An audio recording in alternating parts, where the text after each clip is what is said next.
श्रीमान Shivraj Singh Chouhan, international conference of agriculture economics के president doctor Matin Qaim, NITI Aayog के सदस्य श्री रमेश जी, भारत और अन्य देशों के एग्रीकल्चर साइंटिस्ट, रिसर्च से जुड़े अलग अलग यूनिवर्सिटी के हमारे साथी, एग्रीकल्चर सेक्टर से जुड़े एक्सपर्ट्स और स्टेक होल्डर्स, देवी और सज्जनों, मुझे खुशी है कि 65 साल के बाद आईसीएई की ये कॉन्फ्रेंस भारत में फिर हो रही है। आप दुनिया के अलग अलग देशों से भारत आए हैं। भारत के 120 मिलियन किसानों की तरफ से आपका स्वागत है।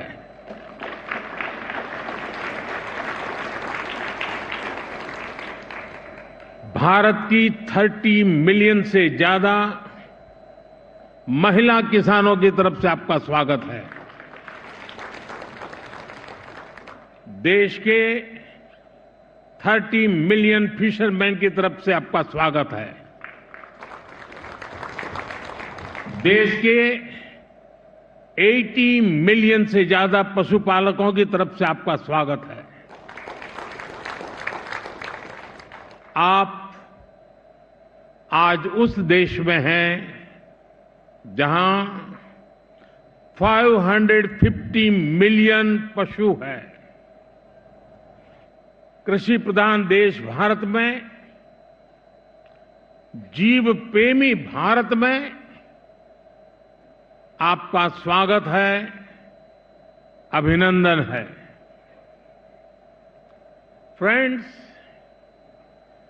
भारत जितना प्राचीन है उतनी ही प्राचीन एग्रीकल्चर और फूड को लेकर हमारी मान्यताएं हैं, हमारे अनुभव हैं।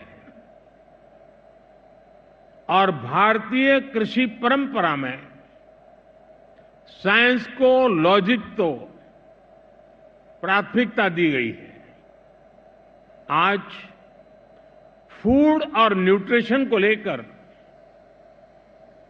इतनी चिंता दुनिया में हो रही है, लेकिन हजारों साल पहले हमारे ग्रंथों में कहा गया है, अन्नम ही भूतानाम ज्येष्ठम तस्मात् सर्वौषधम उच्यते। अर्थात सभी पदार्थों में अन्न श्रेष्ठ है, इसलिए अन्न को सभी औषधियों का स्वरूप, उनका मूल कहा गया है। हमारे अन्न को औषधीय प्रभावों के साथ इस्तेमाल करने का पूरा आयुर्वेद विज्ञान है। ये पारंपरिक नॉलेज सिस्टम भारत के समाज जीवन का हिस्सा है। फ्रेंड्स, लाइफ और फूड को लेकर ये हजारों वर्ष पहले का भारतीय विजडम है। इसी विजडम के आधार पर भारत में एग्रीकल्चर का विकास हुआ है। भारत में करीब 2000 वर्ष पहले कृषि पराशर नाम से जो ग्रंथ लिखा गया था, वो पूरे मानव इतिहास की धरोहर है। ये वैज्ञानिक खेती का एक कॉम्प्रिहेंसिव डॉक्यूमेंट है, जिसका अब ट्रांसलेटेड वर्जन भी मौजूद है। इस ग्रंथ में कृषि पर ग्रह नक्षत्रों का प्रभाव, बादलों के प्रकार, रेनफॉल को नापने का तरीका और फोरकास्ट, रेन वाटर हार्वेस्टिंग, जैविक खाद, पशुओं की देखभाल, बीज की सुरक्षा कैसे की जाए, स्टोरेज कैसे की जाए, ऐसे अनेक विषयों पर इस ग्रंथ में विस्तार से बताया गया है। इसी विरासत को आगे बढ़ाते हुए भारत में एग्रीकल्चर से जुड़ी एजुकेशन और रिसर्च का एक मजबूत इकोसिस्टम बना हुआ है। Indian council of agriculture research के ही 100 से ज्यादा रिसर्च संस्थान है। भारत में एग्रीकल्चर और उससे संबंधित विषयों की पढ़ाई के लिए 500 से ज्यादा कॉलेज है। भारत में 700 से ज्यादा कृषि विज्ञान केंद्र है जो किसानों तक नई टेक्नोलॉजी पहुंचाने में मदद करते हैं। साथियों, भारतीय कृषि की एक और विशेषता है। भारत में हम आज भी 6 सीजन्स को ध्यान में रखते हुए सब कुछ प्लान करते हैं। हमारे यहां 15 एग्रो क्लाइमेटिक जोन्स की अपनी खासियत है। भारत में अगर आप कुछ 100 किलोमीटर ट्रेवल करें तो खेती बदल जाती है।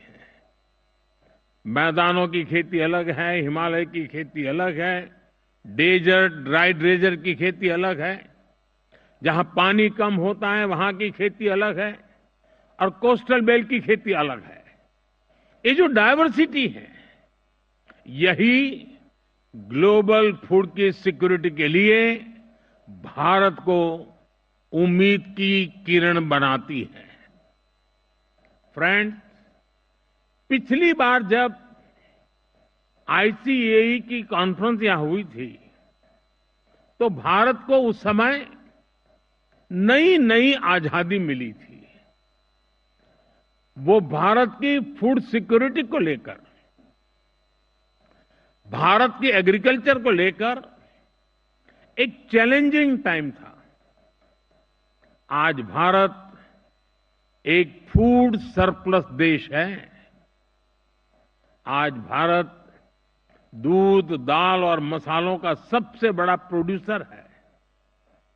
Bharat food grain, fruits, vegetable, cotton, sugar, T, framed fish, इनका दूसरा सबसे बड़ा प्रोड्यूसर है। एक वो समय था जब भारत की फूड सिक्योरिटी दुनिया की चिंता का विषय था। एक आज का समय है जब Bharat global food security, global nutrition security, इसके सॉल्यूशन देने में जुटा है।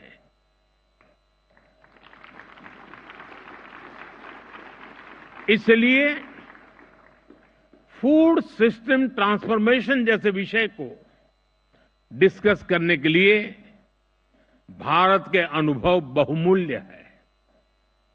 इसका बहुत बड़ा लाभ विशेषकर ग्लोबल साउथ को मिलना तय है। साथियों, विश्व बंधु के तौर पर भारत मानवता के कल्याण को सर्वोपरि रखता है। G20 के दौरान भारत ने वन अर्थ, वन फैमिली और वन फ्यूचर का विजन सामने रखा था। भारत ने एनवायरमेंट को बचाने के लिए लाइफस्टाइल यानी मिशन लाइफ का भी मंत्र दिया। भारत ने one earth, one health initiative भी शुरू किया। हम ह्यूमन, एनिमल्स, और प्लांट्स की हेल्थ को अलग अलग नहीं देख सकते।